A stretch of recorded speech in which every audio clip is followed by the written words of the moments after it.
Bu juda muhim narsa. Nima maqsadda o'qiyapsizlar? Amerikada Pensilvaniya degan shtat bor. Pensilvaniya universiteti bor. O'sha universitetda tadqiqot olib boriladi. Odamlarni o'rganishadi.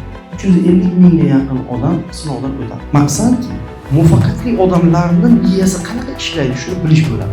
Odamlarni ikkita kriteriy bo'yicha o'rganishadi. Daromadi ko'p bo'lgan bo'lishi kerak, yashash turmush tarzi yaxshi bo'lgan bo'lishi kerak. Endi muvaffaqiyatli deb topilgan odamlarda boshqalardan farqli ikkita xislat bor.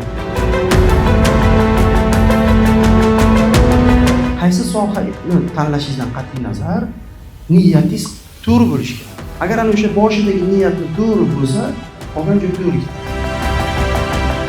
Bularning hammasi muhim, lekin bularni hammasiga erishish uchun bitta narsaga e'tibor qaratish kerak. Bu dunyo qarashni to'g'rilash kerak.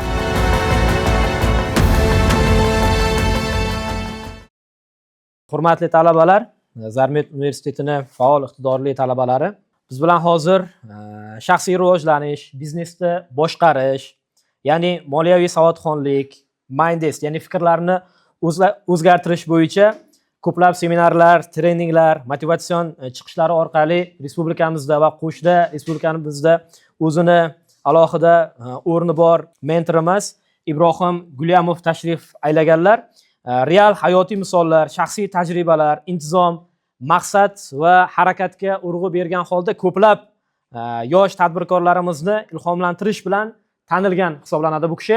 Ya'ni tadbirkorlarimizga ko'plab yangicha fikrlar, yangicha ideyalar, biznesini kelajagi, ya'ni marketing bo'yicha biznesini kelajagini to'g'ri qurish bo'yicha ko'plab suhbatlar, treninglar tashkil qilib, o'zlarining treninglari orqali ko'plab tadbirkorlarimizni ish samaradorligiga alohida o'zlarining mehnatlari va ahamiyatlari bilan o'rin egallagan insonimiz Ibrohim Gulyamovni kutib olamiz. Marhamat.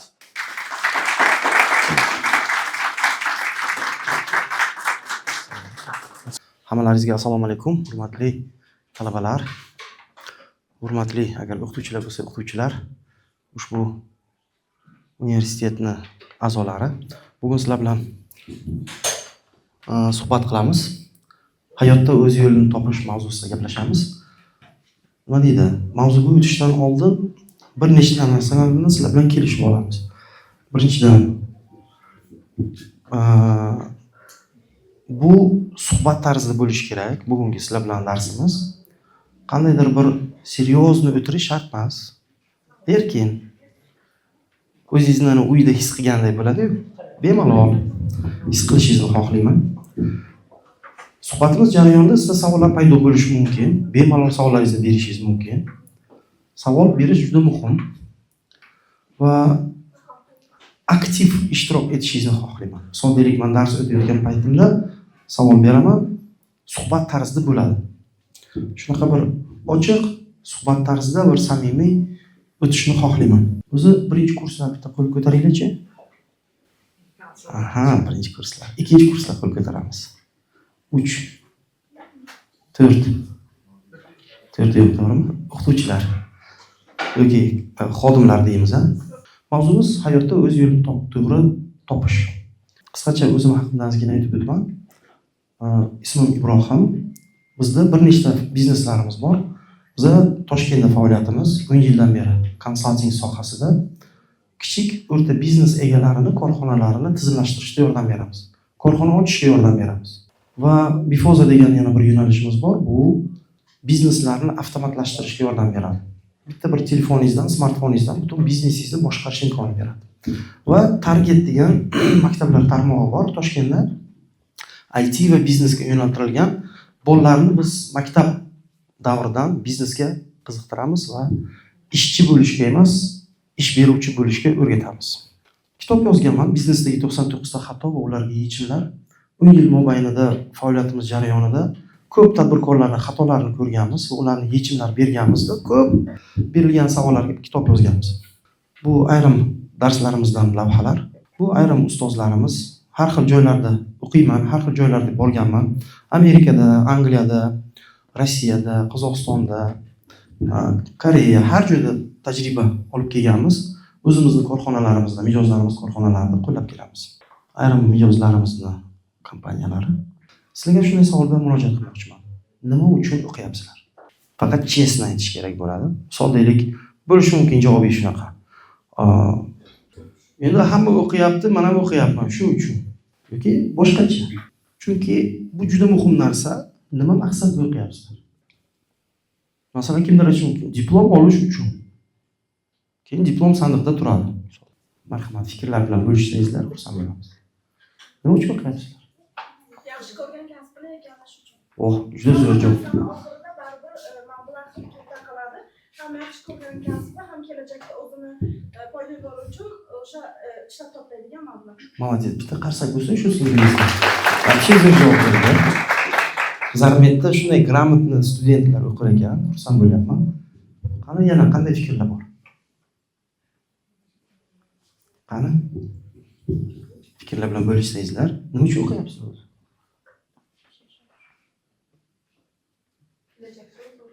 Kelajakda o'z-o'zini topish uchun. Zo'r javob. O'zbekistonga foyda tegish uchun. Zo'r.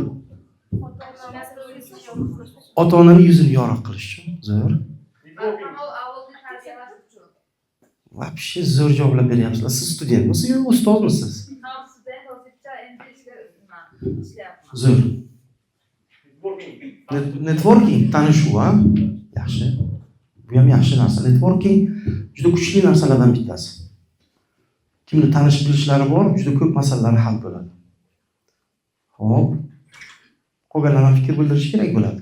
Darsimiz jarayoni ochiq suhbat tarzida bo'lishi kerak. Marhamat. O'zim savol beraymi? Bering. Xo'p, siz nima uchun o'qiyapsiz? Kasbni yaxshi egallash va Qaysi yo'nalishda o'qiyapsiz? psixologiya yo'nalishi. Psixologiya. Xo'p, kelajakda kim bo'lmoqchisiz? O'zbeklar psixolog bo'lmoqchi. Zo'r. Keyingi nimani bering? Sizlarga bir tadqiqot haqida aytib bermoqchiman. Mana hozir maqsad haqida so'rayotganim juda muhim. Amerikada Pensilvaniya degan shtat bor. Pensilvaniya universiteti bor. O'sha universitetda tadqiqot olib borilgan. Tadqiqot shunaqa bo'ladiki, odamlarni o'rganishadi. Katta korporatsiyalar bu tadqiqotni sponsor qiladi, ya'ni pul to'laydi. 350 mingga yaqin odam sinovdan o'tadi. 10 yildan oshiq tadqiqot o'tkaziladi. Har bir odam bilan 6 oydan 1,5 yilgacha ishlashadi. O'rganishadi odamni. Maqsad muvaffaqiyatli odamlarning miyasi qanaqa ishlaydi, shuni bilish bo'ladi. Va odamlarni o'rganish asnosida har hafta ular bilan muloqot qilishadi. Hozir nimani o'ylayapsiz? Kuningizni qanday rejalashtiryapsiz? Har xil shunaqa savollar berishadi. Ma'lumot bergan javoblarni yozib boraverishadi. Va 6 oydan 1,5 yilgacha ularni natijalarini, hayotda erishgan yutuqlarini tahlil qilishadi. Xullas, odamlarni ikkita kriteriy bo'yicha o'rganishadi. Ikkita kriteriy, ya'ni daromadi ko'p bo'lgan bo'lishi kerak, yashash turmush tarzi yaxshi bo'lgan bo'lishi kerak. Shu ikkita ko'rsatkich bo'yicha tahlil qilishadi. Bu ma'lumotlarni yig'adilardan keyin odamlarni 10 ta guruhga bo'ladilar, 10 ta kategoriyaga bo'ladilar. Eng daromadi past va yashash turmush tarzi past bo'lgan odamlar, shunaqa eng tepa qismigacha analiz bo'ladi. Anidan o'sha odamlar guruhini topganlardan keyin u odamlarning miyasi qanaqa ishlashini topishadi. Ularda ikkita xislat bor ekan. Ya'ni muvaffaqiyatli deb topilgan odamlarda boshqalardan farqli ikkita xislat bor ekan. Taxmin qilinglarchi, qanaqa xislat? Inson intizom, risk qilish maqsadi bor. Молодец. Birinchisi bu odamlarda aniq maqsadlari bor ekan. Ya'ni muvaffaqiyatli deb bilingan odamlarda hammasida aniq maqsadlari bor ekan. U maqsadlar yozib qo'yilgan, rejasi ham bor. Uyqusidan uyg'otib turib, nima xohlaysan desangiz, nima xohlashini aytib beradi. Bu birinchi narsa. Chunki inson diqqatini nimaga qaratsa, o'sha narsa uni hayotiga kirib kelishni boshlaydi. Masalan, ertalabdan kechgacha o'yin o'ynasangiz, bilmayman qanaqadir o'yin. O'yin o'ynamagan paytingizda ham xayolingizda o'yin kelaveradi. Sababi siz o'sha narsaga diqqatingizni qaratganingizni evaziga sizning miyangizni band qiladi o'sha narsa. Ya'ni diqqat nimaga qaratiladi? hayotingizga o'sha narsani olib kirasiz. Birinchidan maqsadlari aniq ekan ular. Va ikkinchi ulardagi bir xislat o'sha maqsadimga qanaqa qilib erishay degan fikr umuman to'xtamas ekan. Masalan, nimadir bilan shug'ullanayotgan paytda o'sha maqsadini esida turadi va qanaqa qilib unga erishsam bo'ladi, qanaqa qilib unga erishsam bo'ladi, qanaqa qilib unga erishsam bo'ladi degan fikr umuman o'zgarmas ekan, to'xtamas ekan. Inson bir narsani qidirdimi, Alloh taolo unga topish yo'llarini oson qiladi. Ana endi ko'pchilik odamlar borki, o'zi nima xohlashini o'zi bilmaydi. O'shaning uchun sizlarga savol bilan murojaat qildimki, o'zi nima uchun o'qiyapsizlar? O'qishlaringizni mohiyati oxirida nima kutilyapti? Mana shu narsa juda muhim. Prosta o'qimanglar. Prosta vaqtni sarflamanglar. Ma'lum bir yo'nalishni tanladingizmi? Kim tanlab berdi bu yo'nalishni? O'zingiz tanladingizmi? Ota-onangiz tanladimi? O'zingiz ko'nglingizda bu yoqib turibdimi, bu yoqmayaptimi? Almashtirish mumkin bo'lsa, yoqqan narsa bilan shug'ullaninglar. Ya'ni umringizni shunga tiking. Yaponlarda bir ikigai degan tushuncha bor. Salgina keyinroq tushuntirib beraman. Bir tadqiqot, yana tadqiqotni ko'rsatmoqchiman sizlarga. Ekranda jujani rasmini qo'yganman.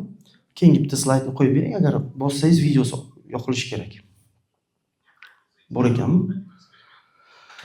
Xullas, fransuz olimi nima edi uni ismi? Piyosh degan odam. Nima bo'ldi? O'chdimi? Qo'yib bersangiz. Xullas, fransuz olimi bir tadqiqot o'tkazadi.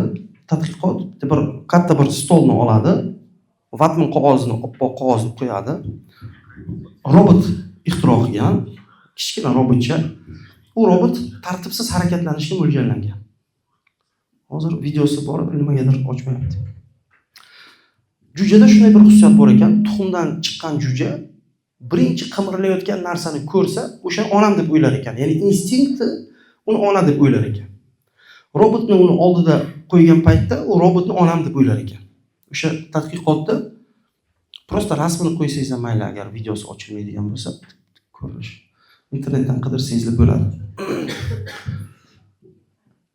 O'sha robot qayerga qarab harakat qilmasin, juja uni onam deb o'ylab turgani uchun uni oldiga borar ekan. Keyin o'sha tadqiqotchi olib robotning pastida marker qo'ygan. Ya'ni robot qanaqa harakat qilsa, qog'ozda chizib ketaveradi. Keyin jujani oladida narigi burchakdagi qafasga tiqib qo'yadi. U yerdan chiqa olmaydi juja.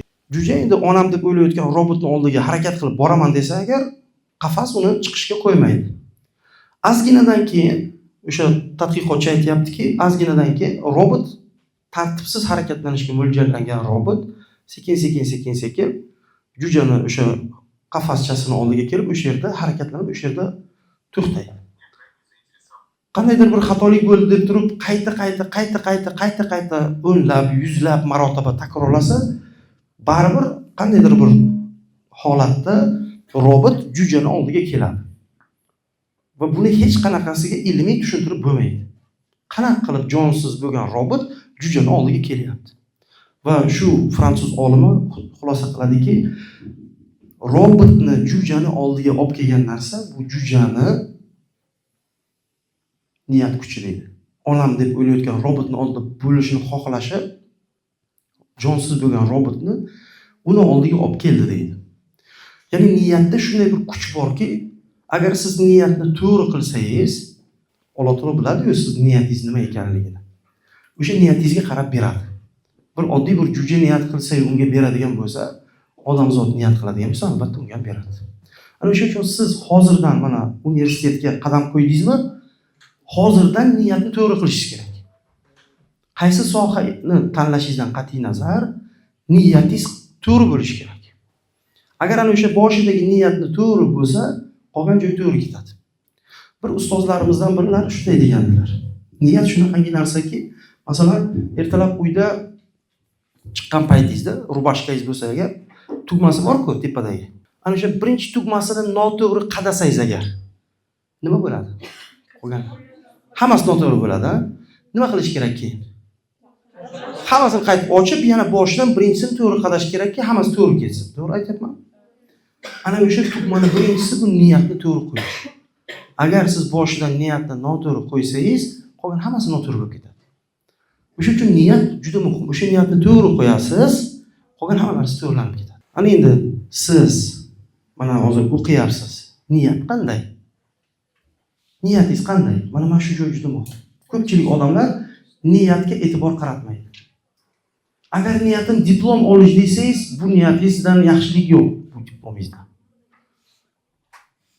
Bu niyatingiz, men hozir masalan doktor bo'lamanda, bilmayman, doktorlikdan yaxshi pul topaman. Niyatingizda yaxshilik yo'q. Niyatingiz qanaqa bo'lishi kerak? Niyatingiz qanday bo'lishi kerak? Qani fikrlaringizni bildiringlar, qani? Niyat qanaqa bo'lishi kerak? Nima pul topmaslik kerak? Pul topish kerak. Ha? Sof. Pulga taqaladi-ku, to'ppa-to'g'ri pulga taqaladi-ku. Nima deganim? Qanday bo'ladi? Pulsiz niyat qanday bo'ladi? Niyatni maqsadga amalga oshirish uchun pul kerak-ku unga ham. Shunda qanaqa bo'lishi kerak niyat? Ha? Niyat toza bo'lishi kerak. Xo'sh, yaxshi fikrlar chiqyapti. Qani? Yana qanaqa fikrlar bor?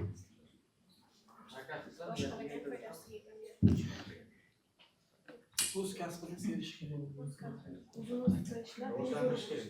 Xo'p, yaxshi. Bu fikrlarga yana qaytamiz. Nima uchun inson o'z yo'lini topishi kerak? Sababi nima uchun inson har biri o'zini yo'lini topishi kerak? Nima uchun? Chunki Alloh taolo har bir insonga o'ziga xos bo'lgan unikal talantlarni bergan.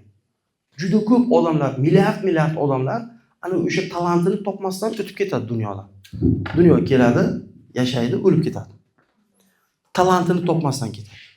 Yoki boshqacha qilib aytsak, o'ziga yoqmaydigan ish bilan, kasb bilan shug'ullanadi. Bunaqa bo'lmanglar sizlar. Bu eng katta xato bo'ladi. Umringizni prosta sovurgan bo'lasiz. Dunyoda 90% odamlar bor, ishini yomon ko'radi. Soat 6 bo'lganda qochib ketishni xohlaydi. Chunki majburlikdan endi bola chaqa boqish kerak-ku deydi. O'sha uchun o'sha ishxonada ishlaydi. Lekin shunday odamlar borki, kasbini, ishini, sohasini shu darajada yaxshi ko'radi, shu darajada fanatiki, vaqt o'tganini bilmaydi. Ovqat vaqti o'tganini bilmaydi. Uyqu ko'zga kelmaydi. Charchash degan narsani bilmaydi. Konfutsiy shunday deydi. Inson kasbini, sohasini yaxshi ko'rsa, u ishlamabdi deydi. Prosta maza qilib yurgan bo'ladi. Bu juda muhim narsa. Mana ikkita odamda tanisizlar bo'ldimi? Bittasi shaxmatist, to'g'rimi, qizlar? Qaysi biri shaxmatist? Kim aytadi? Chap tarafmi, o'ng tarafmi? Yo'q, shaxmatist. Ha, bo'pti. Yaxshi. Mana bunisi futbolchi. Bunisi Facebook'ning asoschisi. Qaysi biri yaxshi? Nimaga?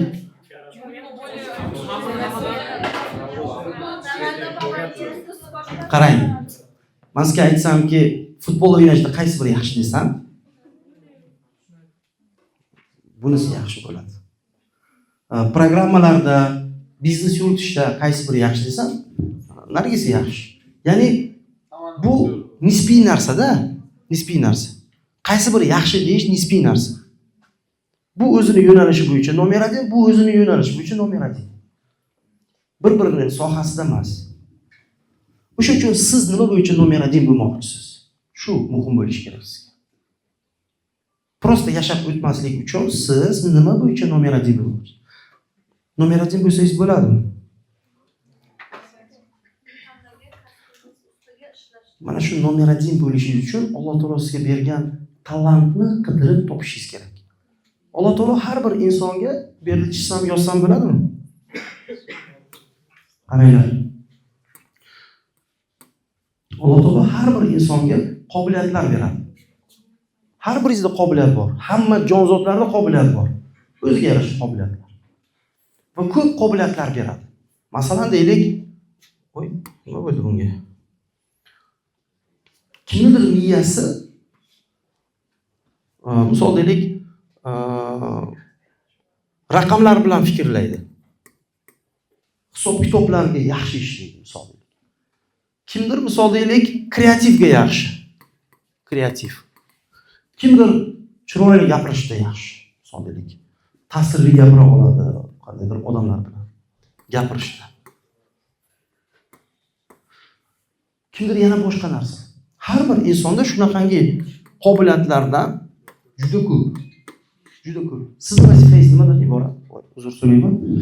Sizning vazifangiz nimadan iborat? Sizni o'zingizni iste'dodingiz nimada? Ana o'shani qidirish kerak. Qidirmagan odam hech qachon topmaydi. Qidirish kerak. Bir martada topilmaydi. Masalan, hozir siz universitetga kirdingiz, balkim sizga otangiz aytdiki, onangiz aytdiki, shu yo'nalishda o'qisang, yaxshi pul topasan. Aslan, ha, xo'p bo'ladi deysiz, o'qiyapsiz, lekin sizga yoqmayapti. Bunaqa bo'lmasligi kerak. 4 yil o'qigandan keyin boshqa sohaga umringizni sarflamang.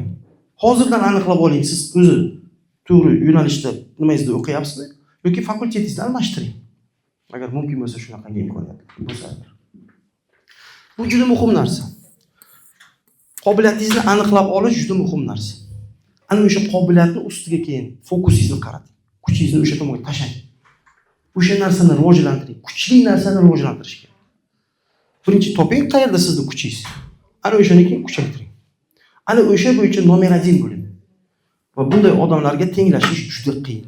Chunki ular o'z ishini yaxshi ko'radi, mazza qiladi. Shunday. Mana yaponlarda ikigai degan tushuncha bor. Eshitganlaringiz bor? Eshitganlar bormi oralaringizda? Ikigai qo'l ko'taramiz. Kim eshitgan? Ikigai degan tushuncha. Ikigai deydi. Yaponlar shunday bir xalqki, bitta kasbni tanlasa, umrini oxirigacha shu kasb bilan shug'ullanadi. Juda bir kasbiga sodiq odamlar. Yaponlar aytadiki, kasbga kirishmaymiz to 4 ta narsani topmagunimizcha. 4 ta narsani ikigaimizni mana shu 4 ta narsa orqali topmasak, biron bir soha bilan shug'ullanmaymiz deydi. Chunki deydi, umr bir marta beriladi, umrini tikishga arzish kerak deydi. 4 ta narsa nima? Birinchisi, yaponlar aytadiki, kasbim, soham, yo'nalishim menga yoqish kerak deydi. Men undan rohatlanishim kerak deydi. Aniqroq salgina aytganda, o'sha iste'dodidagi narsani topish kerak, talantidagi narsani topish kerak. Birinchi, menga yoqish kerak deydi. Ikkinchisi, men qilayotgan ishimni yaxshi ko'rishim kerak deydi. Ya'ni birinchisi yaxshi ko'rish, ikkinchisi yaxshi qilish, qo'lidan yaxshi kelish kerak deydi. Uchinchisi, men deydi odamlarga foyda tegishim kerak. Va to'rtinchisi, shu ishim, shu kasbim, shu yo'nalishim menga daromad keltirishi kerak. 4 ta narsa. Birinchisi nima edi? Yoqish kerak. Ikkinchisi, yaxshi bajara olish kerak. Uchinchisi, odamlarga foydasi tegishi kerak. Bu juda muhim narsa. Odamlarga zarar beradigan kasblar ham bor. Bunday narsalarga yaqinlashmaydi. Va to'rtinchisi nima edi? Shu yo'nalishni o'zi sizga daromad keltirish kerak. Agar mana shu 4 ta narsa jamlansa, mana shu ikigai deyiladi. Odam charchamaydi. Vaqt qanday o'tganini bilmaydi. Dunyoda juda ko'p odamlar bor, yaxshi ko'rgan ishi boshqa, pul keltiradigan ishi boshqa. Pul keltiradigan ishini yomon ko'rib, majburlikdan qiladi. Undan vaqt topa olsagina yaxshi ko'rgan narsasi bilan shug'ullanadi. Bunaqa bo'lmasligi kerak. Shunday bir narsa bilan shug'ullaningki, maza qilib, rohatlanib, professional darajada qilib, odamlarga, jamiyatga, insonlarga foyda keltirib va shuni ortidan foyda va oila boqish yoki tirikchilik qilishga imkon bo'lsin. Buni ikigai deydi. Bu bir martada topilmaydi ko'pincha. Qidirasiz, qidirish asnosida topasiz. Endi buni topishni xohlaydiganlar bormi oralaringizda? Men o'zi nima soha, yo'nalish, kasb, meniki o'zi deganlar bormi oralaringizda? Qiziqqanlar, bilmoqchi bo'lganlar bormi? Bor bo'lganlar qo'l ko'tarsin. Ya'ni kelajakka qiziqayotganlar, sohasini, qanaqa soha bilan shug'ullanishni hozirdan o'ylamoqchi, bilmoqchi bo'lganlar, qobiliyati o'zi nimada ekanligini o'zi ham hozir bilmayapti. O'zi men qobiliyatim o'zi nimada bilaman, qobiliyatim. Shuni qanday bilsam bo'ladi deganlar bormi oralaringizda? Bor bo'lsa qo'l ko'taramiz. Ko'pchilik odamga qobiliyati kerak emas ekan, bo'ldi. Buni o'tmaymiz, bo'lmasa keyingisiga o'tamiz. Sizlarga demak qobiliyatlaringizni bilish shart emas, to'g'rimi? Kerak emasmi? Savol qaytadan beraman. Hozir sizlarga qanday qilib o'zingizni, talantlaringizni topishni yo'lini o'rgatmoqchiman. Kimga bu qiziq bo'lsa qo'l ko'tarsin dedim. Qiziq bo'lmasa boshqa keyingi narsani o'tib ketadi. Kimga qiziq bo'lyapti? Sizga qiziq emas, orqadagi. Qo'l ko'tarmayapsiz-ku qiziq bo'lsa. Qo'li charchagan. Ko'p yozgansiz bugun darsda. Xo'p, qiziq bo'ladigan bo'lsa yaxshi. Qarang, qiziq bo'ladigan bo'lsa, o'z qobiliyatlaringizni topishda bir nechta narsalarga e'tibor qaratamiz. SWOT analiz degan bir analiz turi bor. Bunda sizning kuchli tomonlaringiz nimada, kuchsiz tomonlaringiz nimada, qanday imkoniyatlar bor va qanday xavflar bor, shuni bir tahlili bor. Har bir insonda yuqorida aytganimdek Alloh taolo tomonidan berilgan bir qobiliyatlar bo'ladi. Kuchli tomonlaringiz bo'ladi va kuchsiz tomonlar bo'ladi. Shu bilan birgalikda siz ishlatishingiz mumkin bo'lgan bir imkoniyatlar bo'ladi va xavflar bo'ladi. Ularni ro'yxat qilib chiqish kerak bo'ladi. SWOTdan sal soddaroq variantini sizga tavsiya qilaman. Mana bunaqa holat qilamiz sizlar bilan. Har biringiz internetda Play Marketda shunaqa programma bor. Xmind degan programma. Biron marta ishlatganlar bormi oralaringizda? Xmind degan programma bor. Bu programma juda qulay. Uni skachat qilib olsangiz, u orqali maqsadlaringizni, o'zingizni, xolos programma mana bunaqa ilmoqcha paydo bo'ladi. Bo'linib ketaveradi, daraxt bo'lib. Mana bunaqa. Ko'rganmisizlar shunaqa programmalarni? Tekst emasda, prosta har birini ichida narsa yozsangiz bo'ladi. Bu yana bo'linadi, xohlagancha bo'linib ketaveradi. Ya'ni biron bir ma'lumotni shu tariqa tezgina miyangizdan tushirishingiz mumkin bo'ladi. Prosta diktant qilib yozmaysizda, tezgina ma'lumotingizni ochib ko'rish imkoni paydo bo'ladi. Xmind degan programma bor. Skachat qilasizlar. O'zingiz haqingizda ma'lumotlarni yozib chiqishni tavsiya qilaman. Masalan, qanaqa ma'lumotlar? Siz nimalarni qila olasiz? Polniy yozib chiqing. Ovqat pishirishni bilasizmi? Yozing. Ashula aytishni bilasizmi? Yozing. Odamlarning oldiga chiqib gapirishni bilasizmi? Yozing. Sotish qobiliyatingiz zo'rmi? Yozing. Mobilografiya qila olasizmi? Yozing. Ukol qila olasizmi? Yozing. Nima qo'lingizdan keladi, hammasini yozib chiqing. Bu nima beradi? Bu o'sha qobiliyatlaringizni, nimasiga yoqadi, nima yoqmaydi, kelajakda buni kasbga aylantirish uchun yoki sohani yo'nalishga aylantirish uchun bu muhim. O'sha uchun olamizda nimalar qo'lingizdan keladi, hammasini yozib chiqinglar. Keyin ana o'sha yozib chiqqaningizdan keyin ball berib chiqinglar. Qo'lingizdan keladigan narsalar va qilmoqchi bo'lgan narsalaringizni hammasini ro'yxat qilib chiqqaningizdan keyin ikkita yo'nalish bo'yicha ball beramiz. Birinchisi, siz xohlayotganingizga ball berib chiqing. Ya'ni shu ishni qilgim kelmayapti. Misol uchun qo'limdan keladi, lekin не хочу. Могу, хочу degan narsa bor. Ya'ni qila olaman.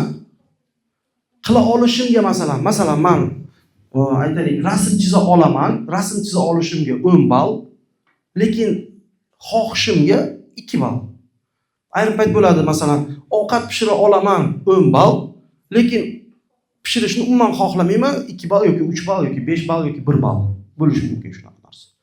Har birini qo'lingizdan keladi va xohlaysiz degan ko'rsatkich asosida ball qo'yib chiqasiz. Misol deylik, ovqat pishirish bo'lsa, ball qo'yib chiqasiz. Qila olishingizga masalan nechidir ball va xohishingizga nechidir ball.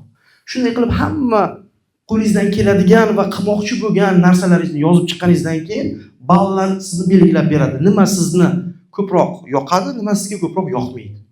Ana o'shandan kelib chiqqan holda yo'nalishlaringizni, направленияni tanlashingiz oson bo'ladi. Bir shunday mashq qilib ko'rishni tavsiya qilaman. Xo'p, endi qaranglar, sizni oldingizda turgan ikkita eshik bor. Hozir siz universitetni o'qiysiz, praktika qilasiz. Keyin hayotingizda shunday bir eshik keladiki, u eshikdan kirish kerak bo'ladi. Bu eshik daromad eshigi, pul topish eshigi. Pul topishingiz kerak-ku, do'stimiz aytgandek. Sizda ikki xil variant bor. Yo siz qaysidir korxonada ishga kirasiz, xodim bo'lasiz, ishchi bo'lib ishlab daromad qilasiz. Yo siz o'zingizning yo'nalishingiz bo'yicha yoki boshqa bir yo'nalish bo'yicha biznes ochib turib daromad qilasiz. Misol deylik, bitta yo'nalishlaringizni aytinglar menga. Nima yo'nalishlar bor?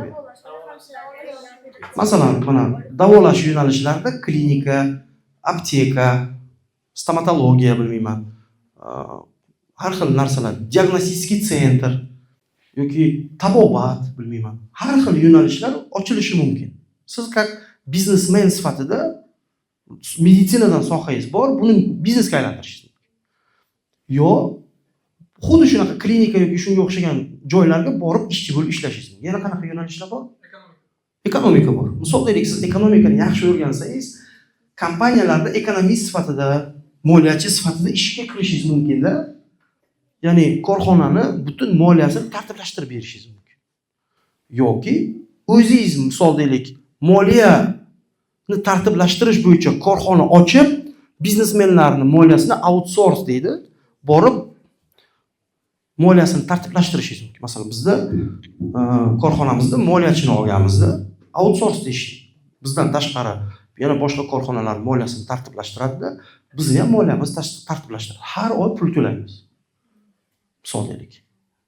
$1000 dan $1,500 pul oladi. Butun moliyamizni bizga ko'rsatib beradi. Misolda. Yana qanaqa yo'nalishlar bor? Psixologiya. Misol deylik, siz psixologiyani yaxshi tugatsangiz, odamlarda hozirda problemalar juda ham ko'p bo'lganligi evaziga psixologik muammolari bor.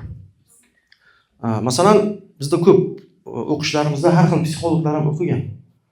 Siz psixologik sentr ochishingiz mumkin. Konsultatsiyalar berishingiz mumkin. Treninglar o'tishingiz mumkin. Misol deylik, yo'nalishingizni tanlaysiz. Bolalar psixologiyasi, misol deylik, yoki ayollar psixologiyasi, misol deylik, yoki oila psixologiyasi. Qandaydir bir направленияni tanlaysizda, ana o'sha узкий направление bo'yicha muammolar bilan sizga murojaat qilganda siz muammolarni yechib berasiz. Masalan, bu ham как biznes sifatida bo'lishi mumkin yoki qandaydir psixologik markazga borib ishlashingiz mumkin yoki maktabga ishlashingiz mumkin psixologiya yo'nalishi bo'yicha, psixolog sifatida. Tushunsangiz, ya'ni как xodim sifatida bo'lishi mumkin yoki biznesmen sifatida bo'lishi mumkin. Ana endi yo bunisi chiqadi yo'lingizdan, yo bunisi chiqadi. To'g'ri aytyapman? Endi qaysi birini tanlash degan savol paydo bo'ladi. Yo'lingizni tanlamoqchisiz-ku. O'zi universitetda o'qiyapsiz, oxir-oqibat qaysidir bir kasbni egallab, jamiyatga foyda keltirib, tirikchilik qilmoqchisiz, daromad qilmoqchisiz. Tushunaymi? Xo'p, endi ikkita eshikdan qaysi biridan kiramiz degan savol paydo bo'ladi. Kerak, men sizga har birini plyus minusini aytib beray. Tadbirkor bo'lsangiz nima foyda, nima minus taraflari bor? Biron bir kasbni tanlasangiz nima plyus minus taraflari bor? Hozirdan buni o'ylashingiz kerak. Vaqtni behuda sarflamaslik uchun. Juda ham ko'p studentlar vaqtni prosta behudasiga sarflaydi. Shunaqa narsa bo'lmasin sizda. Hozirdan yo'nalishini tanlab oling. Masalan, mana tadbirkor bo'lsangiz nima imkoniyatlar beradi sizga tadbirkorlik? Har biringiz o'zingizning yo'nalishingiz bo'yicha tadbirkor bo'lishingiz mumkin. Ha? Pul beradi? Daromad kerak.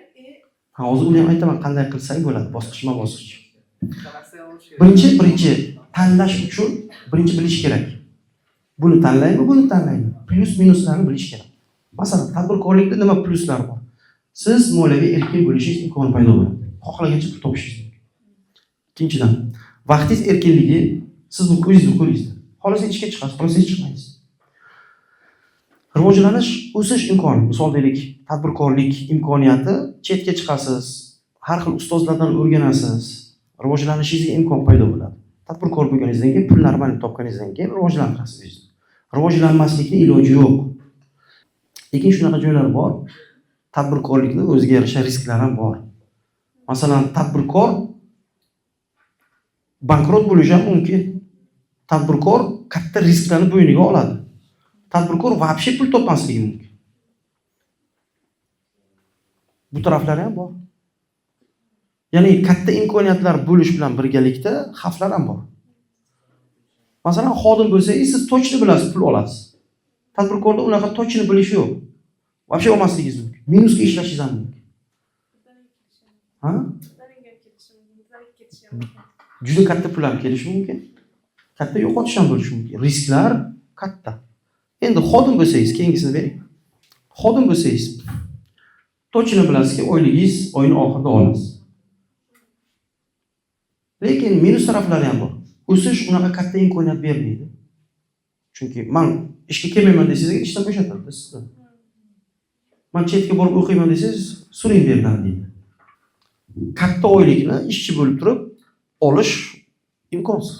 Unaqa sразу katta oylik bo'lmaydi. Ozgina bo'ladi. Xohlagan paytda sizdan ishdan bo'shatishlari mumkin bo'ladi. Ya'ni tadbirkor bilan xodimni o'rtasidagi farq, tadbirkor tavakkalchi odam va erkinlikni yaxshi ko'radigan odam. Xodim esa, ishchi xodim esa risk qilishdan qo'rqadigan, stabillikni xohlaydigan odam. Qaysi biri to'g'ri, qaysi biri noto'g'ri degan gap yo'q. Sizlar qo'rqyapsizlar, cho'ta mikrofonlaringiz qo'rqityapti. Shunday gapiraymi yo? Mikrofonsiz, ha? Yaxshi. Kuchli ekan-da mikrofonlaringiz. Zarmetda mikrofonlari kuchli ekan. Xo'p. Qayerda to'xtagandik? Odam nima risk qilishdan qo'rqadi. Ha. Yo siz xodim bo'lishingiz mumkin, yo tadbirkor bo'lishingiz mumkin. Tadbirkorlik ikkalasi ham bo'lishini ham uni ham o'zi aytaman. Bir paytning o'zida ikkala kemaga osilgan cho'kat deyiladi.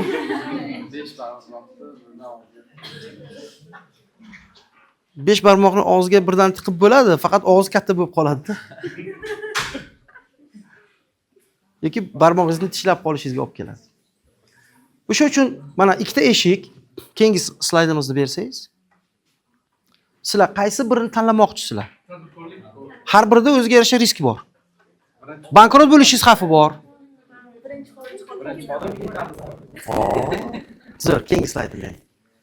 Haqiqatan men ham o'zi shunaqa tavsiya beraman. Xo'p, qaranglar. O'zi вообще biznesni ham yoki biron joyda ishchi bo'lib ishlasangiz ham daromad qilishingiz tagida yotadi, ya'ni daromad yotadi. Daromad topmoqchi bo'lsangiz, qanday daromad topiladi o'zi degan savol paydo bo'ladi. Daromadni topish mexanizmi qanday? Buni ekranga diqqat qaratsangiz tushuntirib berishga harakat qilaman. Mana dunyoda juda ko'p odamlar bor. Hozir 7-8 milliard odam bor. Har bir odamda ma'lum bir muammolar bor. Ma'lum bir ehtiyojlar bor. Masalan, tishingiz og'riyapti. Muammomi yoki muammo emas? Muammo. Bu muammoni hal qilish kerak. O'zimiz tishimizni kovlab olib tasha olmaymiz, misol deylik-da. Ya'ni shunday muammolar borki, o'zimiz hal qila olmaymiz u muammoni. Bizga kimnidir yordami kerak. Odamlar esa prosta yordam bermaydi. U bizga yordamini berishi uchun biz ham uni qandaydir bir xursand qilishimiz kerak. Va mana shu muammolardan kelib chiqqan holda bizneslar tashkil qilinadi. Mana misol deylik, ma'lum bir mijozlar bor, ma'lum bir odamlar bor va ma'lum bir bizneslar bor. Bizneslar mijozlarni yoki odamlarni muammosini hal qilishga mo'ljallangan. Keyingi slaydni bering. Mana odamda muammo bor. Keyingisini bosing. Biznesda esa yechim bor. Biznesda yechim bor, odamda esa muammo bor. Va muammoni hal qilish uchun cho'ntagida puli ham bor.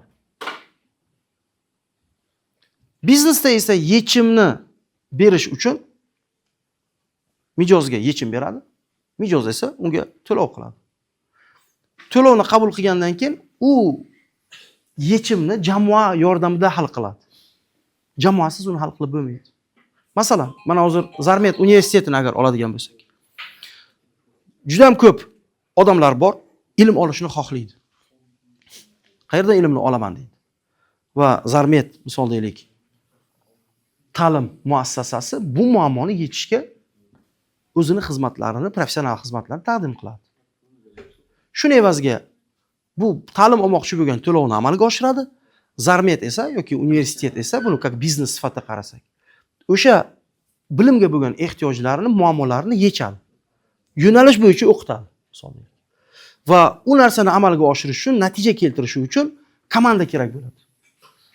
O'quvchilardan yoki aytaylik talabalardan olingan mablag'larni ma'lum bir xarajatlarga, shu jumladan ish haqlariga beriladi. Qarabsizki, bir katta bir mexanizm ishlaydi. Siz biznesmen sifatida ishlasangiz ham yoki ishchi bo'lib qaysidir joyda ishlasangiz ham shu mexanizmning ichida bo'lasiz. Agar biznes ish faoliyatini yaxshi bajara olsa, mijozlar mamnun bo'ladi, xursand bo'ladi, rozi bo'ladi. Rozi bo'lganning evaziga boshqalarga tavsiya qiladi. Boshqalar ham kelishni boshlaydi. Shunday qilib faoliyat rivojlanishni boshlaydi. Ana endi bundan kelib chiqadiki, hayotda fundamental bir nechta qoidalar bor. Birinchi qoida. Pul topmoqchi bo'lganlar Birinchi qoidagini o'qiymiz. O'qinglar. Siz qanaqa qilib pul topishni emas, siz qanday qilib foyda keltirishni o'ylashingiz kerak. O'sha uchun ham sizdan boshida so'radimki, sizlarni o'qishdan maqsadlaringiz nima? Maqsadim pul topish, maqsadim u emas. Maqsadingiz o'zingizni yo'nalishingizni topingda, qaysi yo'nalish bo'yicha sizga yoqadi, Xudo bir sizga talant bergan. Chunki talantsiz odamning o'zi yo'q. O'sha talant topsangiz, u ishdan maza qilib ishlaydigan bo'lsangiz, ana o'sha bo'yicha nomer 1 bo'lsangiz, odamlarga haqiqatan ham foyda keltirsangiz, albatta foyda topasiz. Birinchi qoida shu. Foyda keltir, foyda top. Masalan, sartarosh birovning sochini prichoska qiladi, foyda keltiradi unga. Chunki o'zingiz prichoska qila olmaysiz. Bir marta prop ko'rganmisizlar? Ha? Qanaqa bo'lgan? Keyin ko'chaga chiqqanmisizlar yo chiqa olmaganmisizlar? Ha? Birinchi qoida nima ekan? Xo'p. Ikkinchi qoidani bosib oling.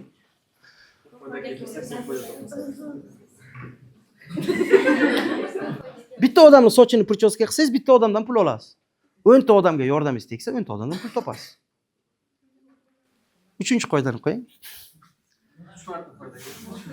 Yo'q.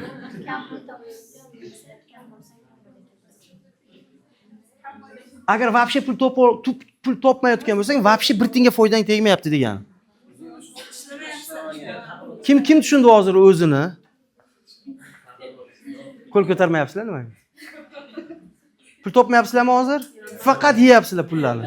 Faqat iste'mol. Demak, vobshe foydangiz tegmayapti. Baraka topkurlar. Ha, pul ishlatib, topgan narsalarni qarang. Xo'p, nima qilish kerak? Keyingi qoidani ham bering. Ko'p ishlash, ko'p pul topish degani emas. Kallani ishlatish kerak. O'sha uchun ham hozirdan o'zingizni yo'nalishingizni hozirdan aniqlab olingda. Prosta o'qib yurmang. Yo'nalishni jostki olingda. Haqiqatan ham mana hozir vaqtingizni polni shunga tiking ilm olishga. Sizlar uchun misol deylik, mana rahbariyat mana o'qishni tashkil qilishyapti. Sizlar uchun qayg'urishyapti misol deylik. Shunga yarasha addacha bo'lish kerak sizlar taraflaringizda. Yo'nalishingizni tanlang, umringizni o'shanga bag'ishlang. Fokus qarating o'shanga. Nomer 1 bo'ling o'zingizni yo'nalishingiz bo'yicha. Shunday kasb bo'lsinki, yoqadigan sizga bo'lsin. Odamlarga foydasi tegadigan bo'lsin. Professional darajaga chiqing. Boshida biron joyga ishga kiring, o'shanga foyda keltiring. Keyinchalik mexanizmni o'rganganingiz natijasida uni keyin o'zingizni biznesingizga aylantirishingiz mumkin bo'ladi. Birinchi o'sha ishchi bo'lib kiring biron joyga. Masalan, ayrim hozir odamlar borda, shuni ishga kelayotgan paytda oylik necha pul to'laysiz deydi. Bunaqa qilmang. Birinchi fokus tajriba orttirish bo'lsin. Siz aytingki, men bu yo'nalishlarda tajribam bor yoki bilimim bor. Shu bo'yicha men yordam berishga tayyorman. Bepul. Birinchi bepul kirib oling o'sha joyga. Kim tushunyapti meni deb aytib. Bitta qo'l ko'taring, kim tushunyapti? Ha, shunaqa. Bitta kirib olasiz, yordam berasiz, haqiqatan ham ad-dushi ishlaysiz. Yordam berishni boshladingizmi, tajriba orttirasiz, bilim olasiz, tajriba orttirasiz. Siz o'sha joyda ishlash asnosida ko'p narsalarni o'rganasiz. Yordam berasiz, yordam topasiz. Ana undan keyin o'sha joyda o'sha yaxshi natijalar keltirishni boshladingizmi, sizni zamechat qiladi, sizga o'sha oylik to'lashi mumkin, ish haqqi paydo bo'ladi. Qarabsizki, siz o'sha joydan daromadingizni ham topishingiz mumkin. Ozgina ish jarayonlarini o'rganganingizdan keyin keyinchalik o'zingizni biznesingizni ochishni ham o'ylasangiz bo'ladi. Biznes ochaman degan paytingizda bizga keling, biz o'qitib beramiz sizni. Bepulmi deyapman. Siz ungacha pul topgan bo'lasiz. Qo'lingizda pul bo'ladi. Bu yerda juda muhim narsa fokusingizni, diqqatingizni pul topishga emas, tajriba oshirishga qaratish kerak. Chunki tajriba sizga pul keltiradi. Qancha tajribangiz ko'p, shuncha tochini ish qila olasiz. Qancha tajribangiz ko'p, shuncha professional ish qila olasiz. Odamlar nimaga pul, shuncha yaxshi natija keltira olasiz. Odamlar natija uchun pul to'laydi. Natija bo'lmasa odamlar pul to'lamaydi. Natijaga kelish uchun esa tajriba kerak. o'rgangan bilimlaringizni malakaga, ko'nikmaga aylantirishingiz uchun praktika kerak. O'sha uchun srazu pulni o'ylamang. Pul shunaqa keladi o'zi.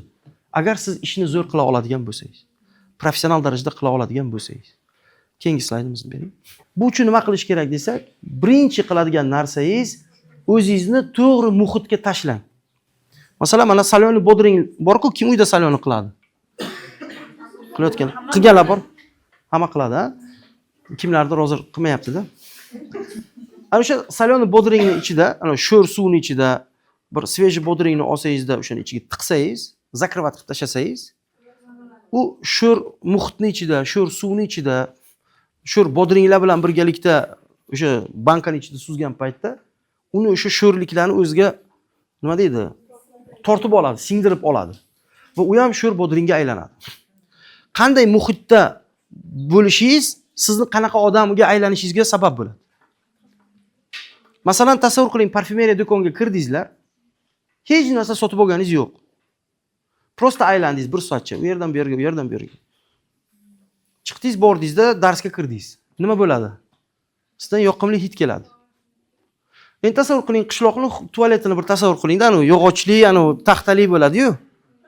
Shunaqa joyga kirdingiz, 1 soat o'tirdingiz, hech narsa qilganingiz yo'q, prosta o'tirdingiz. Endi chiqdingizda leksionniy darsga kirdingizda. Nima bo'ladi? Hech narsa qilganingiz yo'q siz. Bu nimani bildiradi? Agar siz yomon odamlar bilan bo'lsangiz, yomon davralarda vaqtingizni sarflasangiz, negativchi odamlar bilan ko'p o'tirsangiz, dangasalar bilan birgalikda o'tirsangiz, siz o'ylamang, ular menga ta'sir qilmaydi, men o'zimni yo'limni bilaman, men o'zim unaqa bunaqa demang. Ularni sassiq fikrlari, noto'g'ri tushunchalari, yomon odatlari, dangasaliklari hammasini hidi sizga o'tirib qoladi. Siz ham shunaqa bo'lib qolasiz. Chunki sho'r bodringning ichiga bitta bir svejiy bodringni qo'ysangiz, u shirin bodringga aylanmaydi, u sho'r bodringga aylanadi. O'sha uchun kimlar bilan vaqt sarflayotganingizga qaranglar. Siz kim bo'lmoqchisiz? Klinikani egasi bo'lmoqchimisiz? Shunaqa klinikasi bor bo'lgan odamni qo'liga ishga kiringda, kerak bo'lsa lichni assistent bo'lib kiring yoki biznes assistent bo'lib kiring. Yordamchi bo'lib kiringda, u bilan suhbat jarayonida uni ishini osonlashtirib beringda, undan tajriba, bilimlarni primoy o'zidan oling. Mana ustoz qilib oling, men sizning xizmatingizni qilaman deng. Xizmatini qiling, aytganini qiling, yordam bering, uni ishini oson qiling, u sizga tajribalari bilan bo'lishsin. Chunki bu tajribani ustozdan olasiz-da, endi kitobdan yoki qandaydir narsalardan unaqa tarzda ola olmaysiz. Ustoz juda muhim rol o'ynaydi. 7 yilda erishadigan narsangizni 70 kunda erisha olasiz ustoz bilan. Ustoz shunaqa imkoniyatni beradi. O'sha uchun ustoz tanlash kerak. Va xatolardan sizni ogohlantiradi. Keyingi yana bir muhim narsa, har biringiz kelajakda hayotingizda bir yaxshi natijalarga erishishni xohlasangiz, hozirdan ota-onangizni rozi qilishni ustida o'ylang. Bo'ladi-ku ayrim payt endi balog'atga yetgan, o'sha o'zingiz men bilaman degan narsalaringiz bo'ladi. Cho'ta meni bular tushunmayapti deganlar, o'sha keldingizlarmi shunaqa narsaga? Yo o'tib bo'ldingizlarmi o'sha bu davrni? Ha, meni cho'ta onam otam tushunmayapti degan, o'tib bo'ldik deganlar qo'l ko'taramiz. Hali endi hozir shunaqa narsa bo'lyapti deganlar qo'l ko'taramiz. Hali kelmadi deganlar qo'l ko'taramiz. Kelganmi?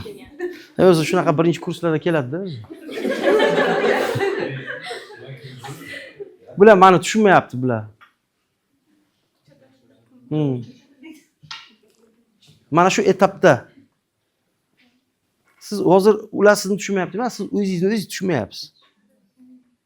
Chunki sizda переход bo'ldi-da srazu. Ana kukla o'ynaydigan qizdan srazu уже prichoska qiladigan, уже o'ziga qaraydigan oynada holat bo'ldi-da.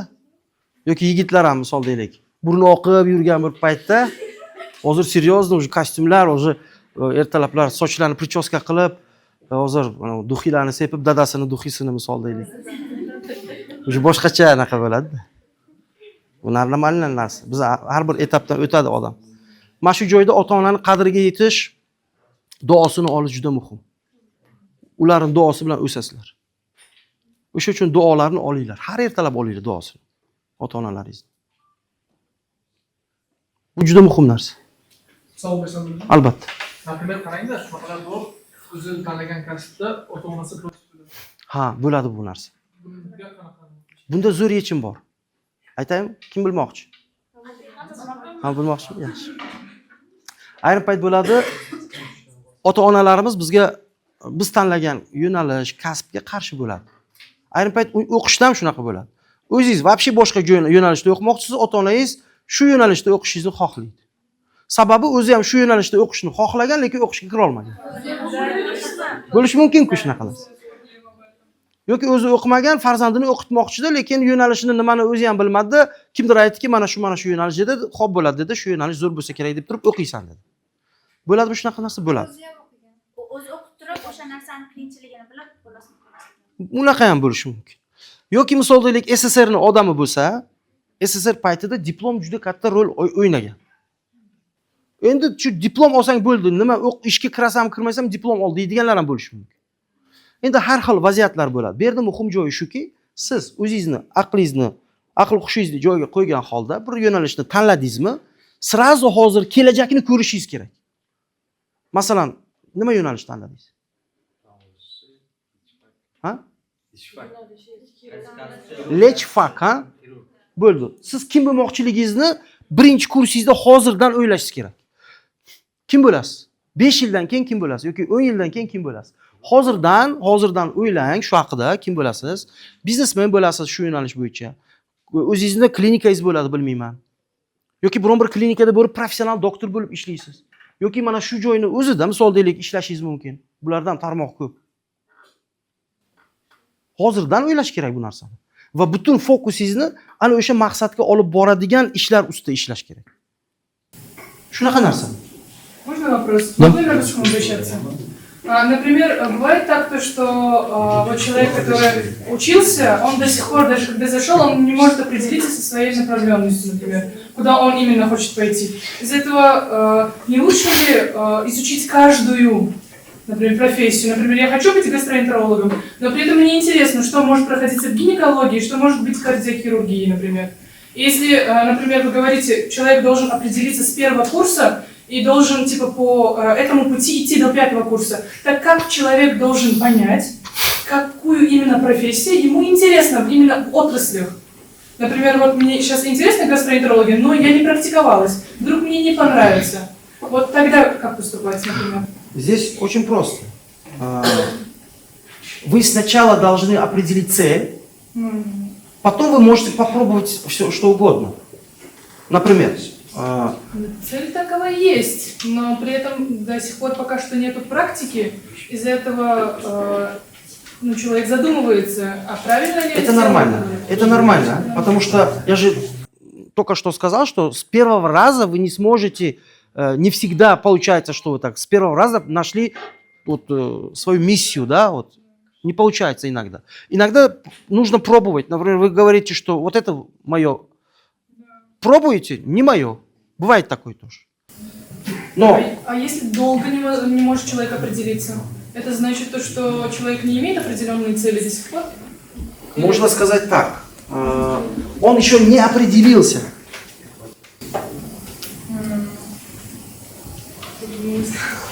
Бывает такое, на самом деле, бывает, что это пробует. Это как можно понять? Например, o'zbekcha javob berishga harakat qilaman, chunki hammaga ham aniq bo'lsa. Bir necha xil yo'nalishlarni prop ko'rdi. Prop ko'rish jarayonida baho berish kerak bo'ladi. Masalan, ayrim odamlar bor, ayrim yigitlar bor. 30 yoshga kirib ham hali uylanmagan bo'ladi. Nimaga uylanmading desangiz agar, aytadiki, hali men podходящий qizni topganim yo'q deydi. 50 ga kirgan, hali ham uylangani yo'q. Bunaqa bo'lmaydi. Ya'ni idealniy hamma narsa idealniy olamda emas biza. Idealniy jannatda bo'ladi. Bu yerda idealniy narsa yo'q. Lekin o'sha ideal, mana masalan qizlar ham ayrim qizlar borda turmushga chiqmaydi, masalan qarib qoladi. Nimaga? Men deydi, prinsimni kutyapman, oq otda.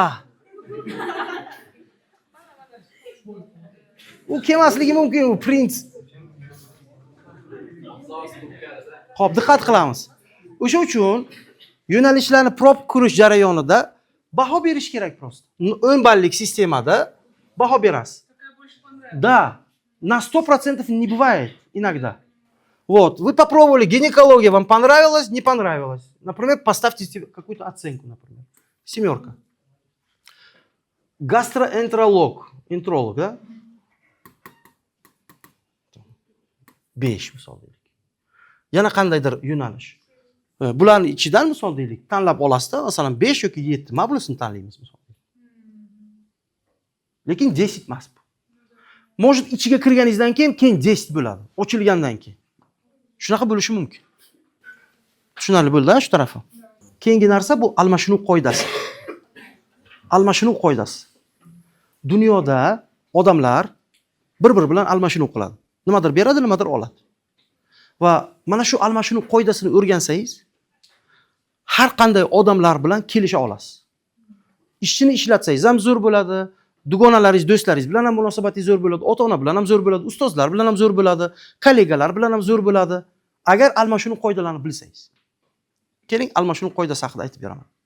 Almashinuv qoidasiga e'tibor qarating. 4 xil almashinuv bor. Birinchi almashinuv teng almashinuv deyiladi. Nima deyilar ekan? Teng almashinuv. Nima degani teng almashinuv? Nimadir ikkita odam bir-biri bilan almashinuv qilayotgan paytda bir-biridan kutayotgan narsani beradi. Masalan, notebook sotib olmoqchi edingiz, do'konga bordingiz, aytdiki, notebook $500 turadi dedi. Notebookda zaryadkasi bor, mana notebook.